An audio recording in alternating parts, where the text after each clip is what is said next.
Thank you. It's a great pleasure to be here. I ran the first Agentic AI event almost exactly this time 1 year ago in the City of London. And we had 15 people who turned up, and 7 of them were from my team. So it's great to see so many more people coming today, and clearly this topic is of great interest to you all. So I run a company called AI Risk, as Robin said. What we do is help companies design, build and deploy advanced forms of agentic AI for competitive advantage. And my talk today, I'm going to explain what agentic AI is, why it's so important and powerful and unprecedented, and thirdly, how you can harness it to beat your rivals and to deliver greater value to your customers. I'm going to start with a question, and I'd like you to hold this question in your mind as I go through my talk, and maybe for the rest of the day as well. Just imagine that we come back here in 3 years' time. What would be your answer to this question? Would your company or business unit, if you work within a certain part of a company, answer A, we have now unbeatable agentic economics, and as a result, superior commercial performance, or B, we have, unfortunately, structural disadvantages, and we've been explaining to our board and our bosses and our shareholders why we didn't act more decisively when we saw the signs. So hold that question in your mind. I think things have changed. The technology has developed so fast, we're now at an inflection point where that question becomes extremely important and extremely relevant. So let's try and understand what is agentic AI. And I feel that this quotation from Jensen Huang, the CEO of NVIDIA, sums it up the best. He says that in a few years' time, we will have a lot of employees, many more than we have today, but we'll have even more what he calls AI assistants. Essentially, he's talking about having a new workforce, some what he calls biological, like you and me, but many more that are digital. And he says that that is how we are going to create even more value than we do today. And this is from the man who runs the most valuable company in the world today. So let's break this down in a bit more detail. And to help people understand a bit more about the different nuances of agentic AI, we created this maturity model recently, which people find quite useful. The key thing to note is that virtually no company yet is in the purple zone. There's some early testing and experimentation.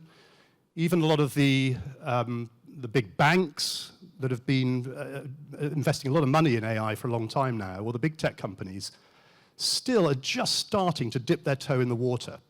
And certainly in insurance, we're just starting to see an emergence into the first area of level 2 there, trying to test individual agents that can do specialized tasks. My contention is that those who get into the purple zone quickest, most effectively, and safely will get a significant structural strategic advantage that others who delay and take their time will find difficult to catch up with. So in my talk today, I'm going to show you, give you some examples of the different types of agentic AI systems, and I'm going to share with you an example of level 4 agentic team, which my colleagues deployed nearly 2 years ago now. And from my point of view, it's the most advanced example of agentic AI applied in any commercial setting worldwide. And the interesting thing, it's related to insurance. So it's a bold claim. I will try and explain it and back it up.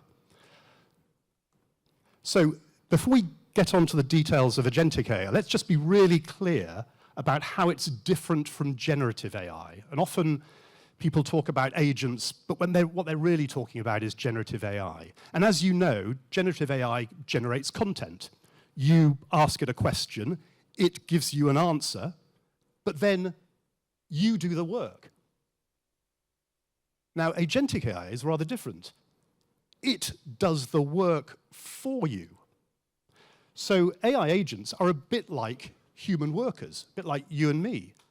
They undertake tasks, they have agency, they have job descriptions, they have behavioral traits, they have access to data.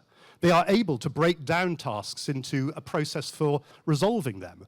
They have access to systems, internal and external to the organization, so they can take action.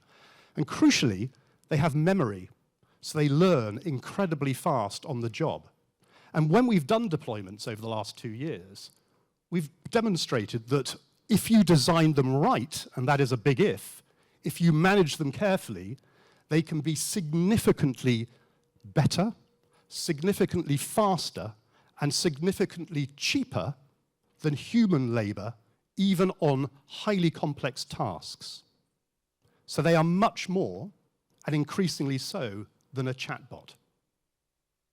So what happens in an agentic world is that you, as managers, assign the agents tasks. And it could be a single agent, it could be a collection of agents, it could be a workflow in which agents are running the process. They undertake the task, and you get completed work, such that you can then get on with more strategic activity. And the beauty is, every time they undertake a task, they learn from that and get better and better. And the beauty of that is that that becomes institutional intelligence and learning that you retain if you build those agents yourselves.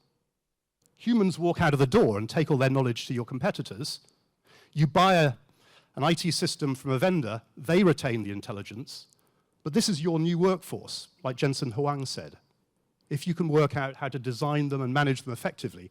And we call them, a term I like to use, and I'll explain why in a second, we call them productive capacity units. So they deliver productive activity in units that you can control. Some will do very complex tasks, some will do very simple tasks, some will collaborate, just like we do. We collaborate with other people of similar intellect to solve problems. We don't rely on a massive brain or trying to create some enormous system that can do everything. That doesn't really work. So a lot of people say to me when I talk about this, it's not much different from previous technology developments like the cloud or the internet or mobile or whatever, analytics and so on. But I'm going to suggest what's fundamentally new and different about agentic AI and why it is so important that we create effective strategies now, safely and responsibly. So up until now, technology has been a tool that we use, humans use, to get things done. Quicker, faster, easier. A tool to a human, the human creates the output. And that's all good for us. All of your companies have been very successful adopting new tools to help you do things quicker and better. But the problem is, of course, your competitors have exactly the same tools. You may have adopted them earlier, but that advantage fades over time. And as a result, GDP has not been hugely impacted by technology today. It has allowed GDP to grow on average 2% per annum. And as you know from the insurance industry, we've never broken our GDP. Insurance sales track GDP for the last 20, 30 years. We've never been able to innovate beyond the types of human-based business models that we have created for ourselves. And my suggestion is, agentic AI is a bit different. It's about doing not only things faster, but doing much more because you have that new operational capacity. Those workers who are made of software that can be replicated for near zero marginal cost. So you can target that market, that customer group, that protection gap that in the past was too difficult to do. What's happening is that we're turning labor into capital, and the capital is creating output. That's a fundamental change to the economics of business. And if we create our own agents, our own digital workforce that we control, then we're creating intelligence that in the past we always had to rely on humans. It was always trapped in the knowledge in your heads that could leave the door. Or potentially it was trapped in IT vendors who were doing a lot of the tasks for you, but they owned all the value from that. This gives us the ability to create differentiating intelligence and to create a strategic asset that appreciates in value, not a cost that depreciates when you invest in normal technology. So let's make this a bit tangible, and then I'm going to show you the case study that I mentioned, which I believe is one of the most advanced in the world today. So let's just imagine, for now, that you run a mid-sized insurance company, or you're in a division of a bigger company. You might run the claims department in a certain company. You might be in charge of cyber for a commercial insurer. Let's look at the workforce composition today, the typical workforce composition. So let's say the company has 250 employees. Typically, it would break down something like this.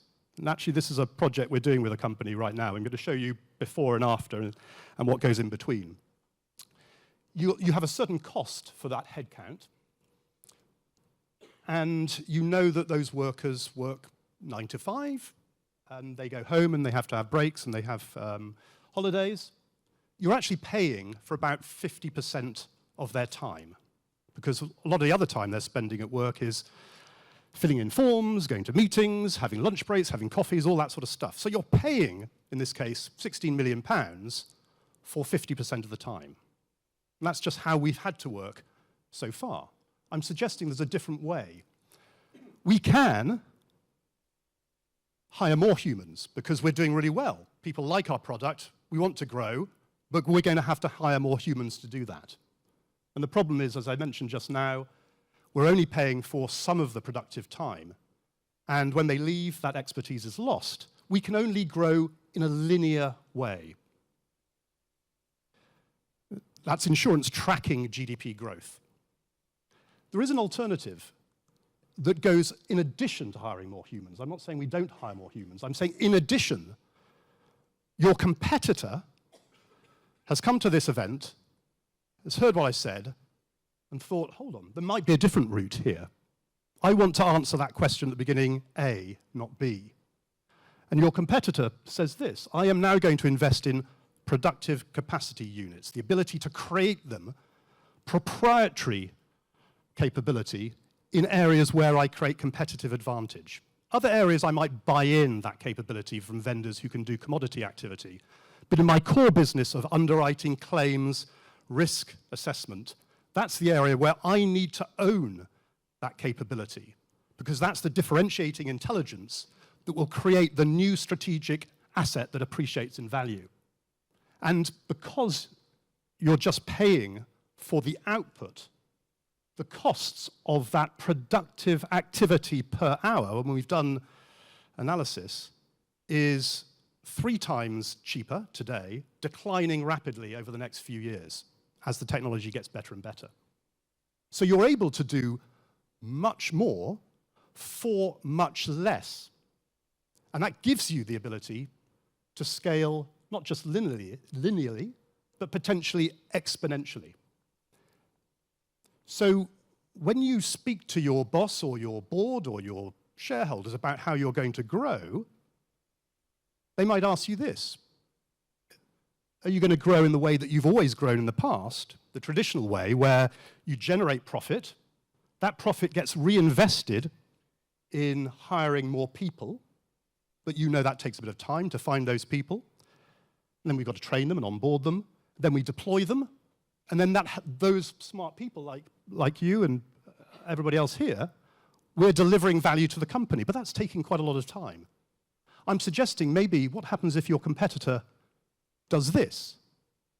It takes some of that profit, it invests in some humans, but maybe it creates the agentic systems that allows you to deliver value to your customers much quicker, much better, much faster, more cheaply. You have a price advantage, and allows you to unlock those parts of the market that in the past we daren't touch because they were economically unviable. And that generates more profit, which you can reinvest in that cycle there, that growth flywheel.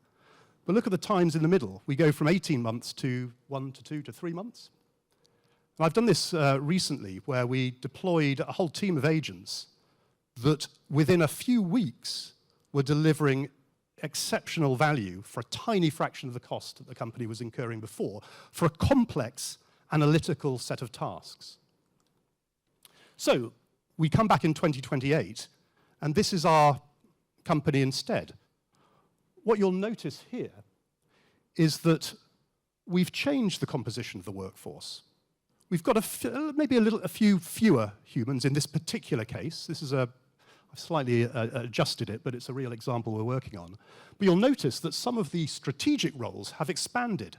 We've got more product managers, we've got more salespeople, we've got more IT people, and we've got this other role that never existed before called agent managers, who are managing this workforce. They know how to program, train, run them ethically, and make sure that they deliver value. But there's some other areas where we don't need them so much. There's routine tasks that can be outsourced, either to agentic systems that we buy in or those that we create ourselves. And what you'll notice is that we suddenly have a structural advantage here. We have lower costs on headcount. We've expanded those strategic roles. We have capacity, which is 3 times the size before, because we've now got these AI agents on the right-hand column who are working with the humans to deliver new value to customers at a tiny fraction of the cost. And of course, they are available 24/7. They don't go home like we do at the end of the day. What this does, it opens up frontiers that in the past we've always said too difficult to touch. There was an article in the FT this morning about how some insurers are backing away from underwriting the risk from AI. You may have seen that. Now, I would suggest that's, you can understand it, but that's a golden opportunity, surely, to go towards those new risks. Because you've now got the ability with agents to develop solutions for them very, very fast, at very low cost, test them very rapidly until you can get the profitability working. So the industry has been tracking GDP growth for the last 30 years because the industry can only deliver certain levels of profitability.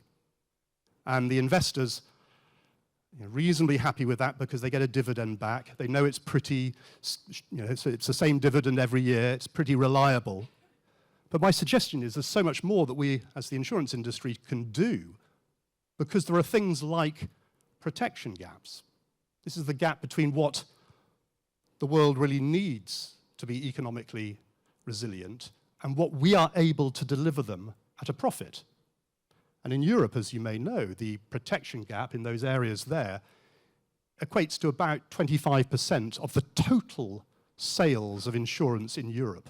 So you have unmet demand, 25% more than currently exists is sold today, unmet demand that we just leave off on the table because it's too difficult for us to tackle. So we can improve what we currently do to our existing customers in terms of claims and underwriting, but we can also do so much more if we feel unconstrained by our capability to respond to what's out there. So I'm going to show you this case study now.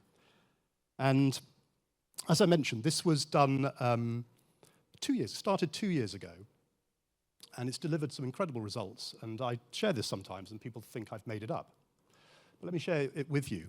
It's actually a non-insurance company that saw an opportunity to add an insurance business, an MGA, to their core business, to add more value to their overall operation. They've got a lot of customers. Why, let's sell them some insurance as well. But the company found it very difficult to hire human staff to run that. They were quite expensive. They didn't want to work in this particular part of the world. And so they said to my colleague, is there a different way we could do this? This is 2 years ago, bear in mind, with tools from that period. And he has a deep expertise in AI and also an entrepreneur and also knows insurance very well. So that combination is quite unique. But he said, let's try it. Let's try and create a complete operational function made up entirely of AI agents. So they are going to interact with each other. You've got different types of workers, you can see there on the screen there, with different functions. They are going to interact over Slack. They will interact with human workers in the core call center, and they will manage all inquiries and claims that come into the company. Now, to do that, there's a lot of detail behind that, which I can talk to you about later on today. But the core was to say, If we design these agents right and enable them to collaborate in a way that we can guarantee the output, we can deliver, or we have the potential to deliver, some interesting results. These are the results that started to come in about 6 months after it was set up. But the company found that it didn't need to hire a lot of people. It saved 70% on hiring costs. It actually got a higher net promoter score than previous or other companies in the same market, because these agents work all night. They respond to customers when they need it. They make decisions fast, and they action those decisions very quickly. We noticed when we did blind tests with the human workers that they were much more productive. And really interesting, we gave the team the task of increasing underwriting profitability, lowering claims costs. We created a little actuary agent in 1 week, threw it into the team, given the task to do that, and it came up with novel ideas that human workers hadn't come up with before. Some of them were slightly illegal, I have to say, to start with. We had to pull it back from that. But they tested and iterated those, and then they worked out a way of collapsing claims costs and increasing profitability. Now, finally here, some people think this is science fiction. What we also found is that some of the human workers were saying, I can't keep up with these AI agents working on Slack. You know, they keep wanting my attention, my thoughts. I can't keep up. Can you clone me? Can you make a clone of me? So part of what I do can interact with them. They don't need everything that I do, but there's certain aspects of my knowledge and skills that is really useful for them as they go about making their decisions. So we cloned Charlene here, as you can see, and she is now a digital twin. And she, or part of her skills that we felt were appropriate here, work as an AI agent interacting with the other AI agents. And as a result, the employee satisfaction went up because she got a pay rise for this, which is quite nice. In fact, let's just think what this means then. What the choice we have. So I think there's two approaches here. One, we can think about adoption. Well, let's adopt some AI and see what it does. I think the better choice is to, given everything I've showed you today about what is possible, how could we reinvent, rethink what we do, tackle those new frontiers, assuming that what I've just showed you is possible, those agentic teams working effectively and safely together. Now, the cautious and tactical approach, I think, is going to be the wrong one at this stage. I suggest a bold and strategic approach is better. Because once you get the institutional learning going, once you have agents working very fast all night, giving those NPS scores, you start to attract customers from your competitors. You have a cost advantage, you have a service advantage, and you can tackle new markets that you could never touch before. I think that this is something we modeled for someone recently. I think it gives you a permanent structural advantage if you start now effectively and efficiently. So I'm going to just finish off with 5 mistakes to avoid, and then what I think are the ways of overcoming them. And just in the interests of time, I'm going to just skip through them quite quickly. This is not an IT project. This is a strategic transformation of your fundamental business model. So it must be led by the person or the people that are involved in that. The worst thing is to automate legacy systems. Unfortunately, I see a lot of people thinking about that as the default. And we have to be very careful with certain vendors that we get locked in and trapped, overcome by all their claims. And the change management is quite significant here when we're talking about creating a new type of workforce. So I'm going to suggest a formula for success in the age of AI. I know you're quite analytical people, so you may like this. So I think we need to think about agentic operational capacity, the ability to do things at speeds and efficiency that were not possible before. Divide that by the cost of labor, human plus AI labor, and multiply it by the new strategic options that are made available that in the past were never viable. That gives you the potential to create superior commercial advantage. Unfortunately, today, this tends to be the way of thinking about it, which leads to incremental efficiency. Let's deploy some tools, let's try and automate our existing workflows, and let's just focus on our traditional markets. So finally, I'm going to suggest 4 next steps. And this is what we've found works really well. When you do it thoroughly, but quickly and effectively, and you engage all the leaders in the company. Very quickly, you can create a strategy hypothesis for this. Once you've done that, and that's about engaging and aligning with the leaders of the company, very quickly you can create rapid prototypes, not pilots, rapid prototypes that solve problems using the type of technology I've talked about. And then you can move into controlled scaling. Underpinning that, it's really important that you put in place the right, I call it operating system, if you like, but that's the infrastructure, the governance, which is critical, and the change management. So we created something called the Agentic AI Accelerator, which is working really well with companies to get them moving very quickly from being a firm A to a firm B. And then finally, let's just go back to this question. We come back in 3 years' time. How are you going to answer that? So I hope that's been useful and stimulating, and I look forward to speaking to you throughout the rest of the day. So thank you very much.